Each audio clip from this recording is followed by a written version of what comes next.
Hi again, Linda Bowen from stampingwithlinda.com, and again I thank you for your online purchase and for getting this PDF file free. This card is very simple. I just ran it through the hexagon and then I just slightly sponged the black on. I used the silver foil for the ruler, but the tricky part is this inside pop-up tool bench. So I wanted to show you how I did that. First off, I'm going to bring that hardwood background stamp. I'm going to bring in a piece, I'm inking it with Early Espresso, bringing a quarter piece of crumb cake in. I like to take my paper and lay it, or my cardstock, lay it down on my background stamp and then rub it with a scrap piece of paper. So I've got a piece that looks like so. Now I see I have some places that aren't even, but we'll go ahead and sponge that when we get done. We're going to bring in our trimmer and we are going to cut some pieces out of this. We are going to cut a 2.5 inch piece, and then, oops, didn't go all the way up. Just going to take my snips and trim that. We're going to cut 3 half-inch pieces. So 1,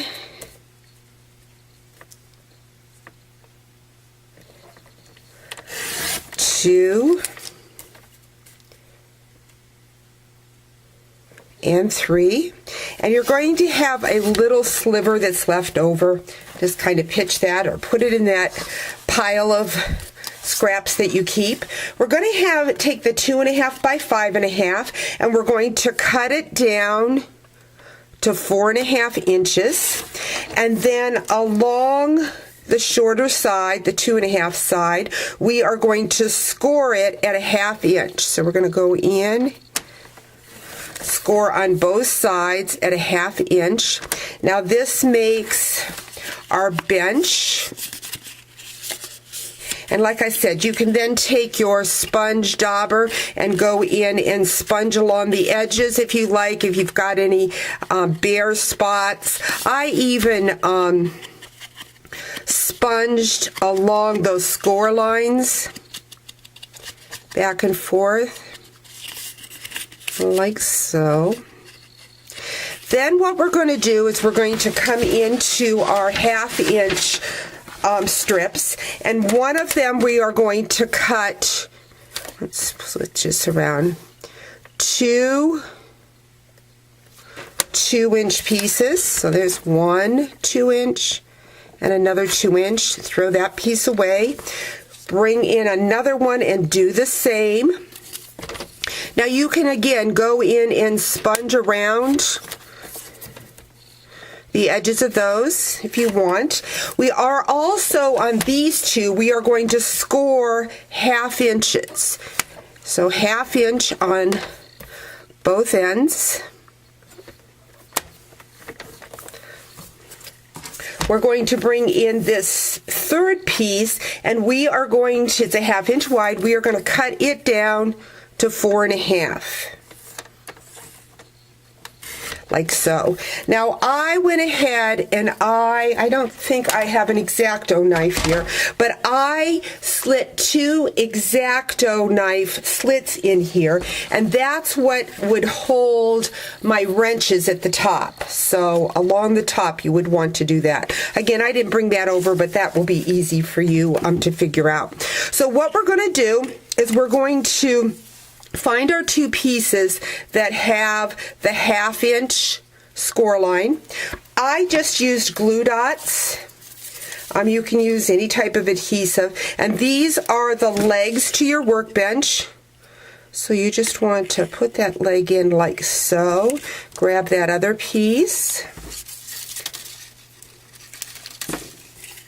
and just kind of eyeball from the edge, unless you need to be precise, and then you can measure it. I see mine may be a little bit off, but to me it doesn't really matter because my legs will go like so to hold that up. So let me show you how I adhered this to the inside of the card.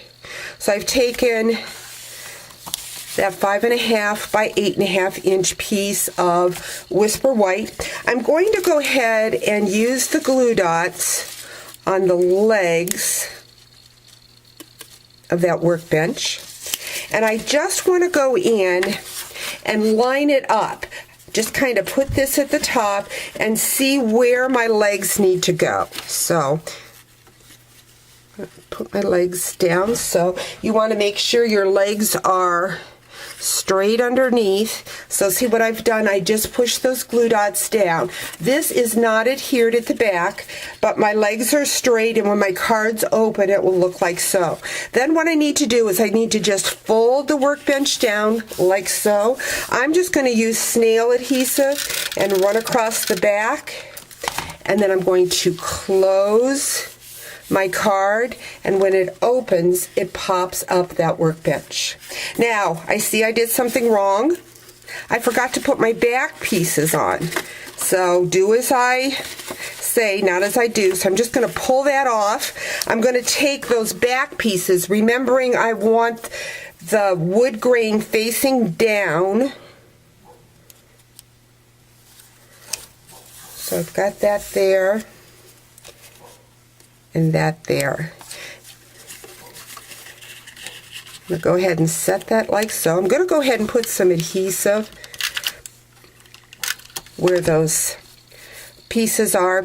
You could also at this point place the top, but I find it's best just to have the back supports. Again, do that before you close your card down. Now we've got this looking like this. So we have that back.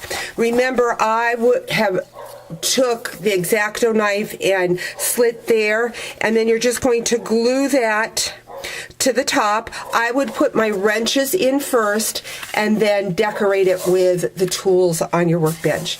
And there you have it. Thanks for joining me. Bye-bye.